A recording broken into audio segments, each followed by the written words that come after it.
If you've ever sat in a room full of people screaming at a game while you felt absolutely nothing, this video is going to explain something about your mind that nobody really talks about. Because not obsessing over sports usually isn't apathy. It's actually a completely different way of finding meaning, identity, and emotional reward. Hey, I'm Sarah. Growing up, every weekend in my house revolved around sports. Everyone was yelling at the TV, celebrating wins, getting angry over losses. And honestly, I felt nothing. I used to fake reactions just to avoid awkward questions. But later, when I started studying psychology, I realized some people just seek meaning differently. While others bonded through teams and competition, I connected through books, music, deep conversations, building things. And that realization completely changed how I saw myself. Here's the strange thing most people never stop to question. Why do billions of people emotionally attach themselves to teams made up of strangers they'll never meet? Like, seriously think about that. People celebrate wins like they personally achieved something. They get angry, stressed, even depressed over losses they had zero control over. And psychologically, there's actually a reason for that.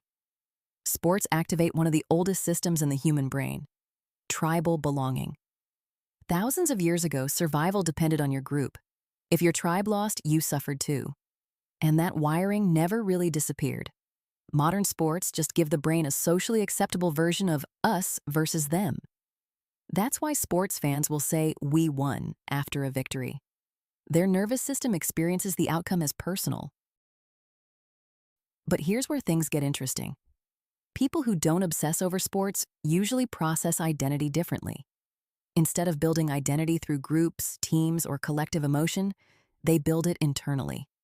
Through ideas, goals, creativity, mastery, personal growth. And that changes everything. Now, you might be wondering, does that mean sports fans are shallow? Not at all. Sports provide excitement, bonding, ritual, emotional release, community. For millions of people, that's healthy and meaningful. But some minds just don't attach importance to symbolic competition the same way.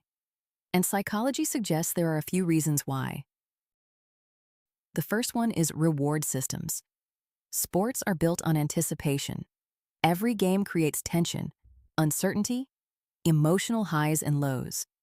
And that unpredictability floods the brain with dopamine. It's actually the same reward mechanism behind gambling. But not everyone's dopamine system responds equally to spectator competition. Some people get their strongest rewards from progress instead of spectacle. Learning a skill, building something, understanding an idea, creating something meaningful.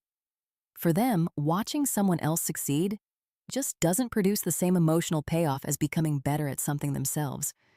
And honestly, that's why a lot of people who don't care about sports are intensely passionate somewhere else. Music, coding, writing, business, art, psychology, fitness, technology. Their emotional investment didn't disappear, it just moved. The second reason is emotional selectivity. Some people just naturally resist investing emotionally in outcomes they can't influence. Think about it. Why would your nervous system fully attach to a game when your actions have zero effect on the result? For certain personalities, that just feels emotionally inefficient. Not cold, not superior, just psychologically different. And there's another layer people rarely talk about: noise, crowds, constant stimulation, chaotic emotional energy. For some nervous systems, that feels exciting. For others, it feels exhausting. A lot of people who don't obsess over sports actually prefer depth over stimulation, quiet focus over collective intensity. That's why they often feel more energized after creating something alone than after sitting in a stadium full of screaming people. And once you understand this, something kind of clicks. You realize not caring about sports doesn't mean you lack passion. It usually just means your passion operates differently. Now here's where the conversation gets a little uncomfortable. Society treats sports interest as normal and sports disinterest as strange. You've probably experienced it. Someone asks, "Did you watch the game?" And when you say no, there's this weird pause. Like you just violated some unspoken social rule. Why? Because shared interests create social safety. When you don't participate in something culturally dominant, people subconsciously experience it as distance. That's why a lot of non-sports people end up pretending to care, not because they suddenly got interested, but because humans fear social misalignment. And honestly, that quiet pressure shapes people more than they realize. If this is resonating with you so far, go ahead and subscribe to the channel, because we explore the hidden psychological patterns most people feel, but rarely put into words. Now, here's the part that really matters. Not caring about sports can absolutely reflect independence and self-awareness, but it can also become avoidance. And this distinction is important, because some people reject sports culture because they genuinely find meaning elsewhere. Others reject emotional investment entirely, and that's a very different thing. Psychology calls this emotional distancing. If nothing feels worth attaching to, then disappointment becomes easier to avoid. No team, no risk, no emotional exposure. But a meaningful life requires investment somewhere. Not necessarily sports, but something. A craft, a relationship, a purpose, a mission, a dream. The healthiest people aren't the ones who avoid emotional attachment completely. They're the ones who consciously choose where their emotional energy goes. And maybe that's really the point of all this.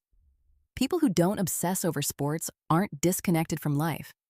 Most of the time, they're deeply connected, just somewhere less visible. While other people are emotionally invested in championships and scoreboards, they're putting their attention into understanding, building, creating, exploring, mastering something quietly over time. And attention matters way more than most people realize, because whatever repeatedly captures your attention eventually shapes your identity.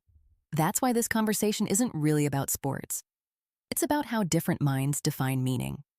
Some people find it in collective excitement, others find it in private depth. Neither is wrong, but understanding which one naturally speaks to your nervous system, that changes how you see yourself forever. And suddenly, that moment where everyone else was screaming at the TV while you felt nothing, it doesn't feel like disconnection anymore. It feels like clarity. If you enjoyed this video, subscribe for more psychology content like this. And I genuinely love to know, where does your attention naturally go instead? Drop it in the comments, because chances are way more people relate to you than you think.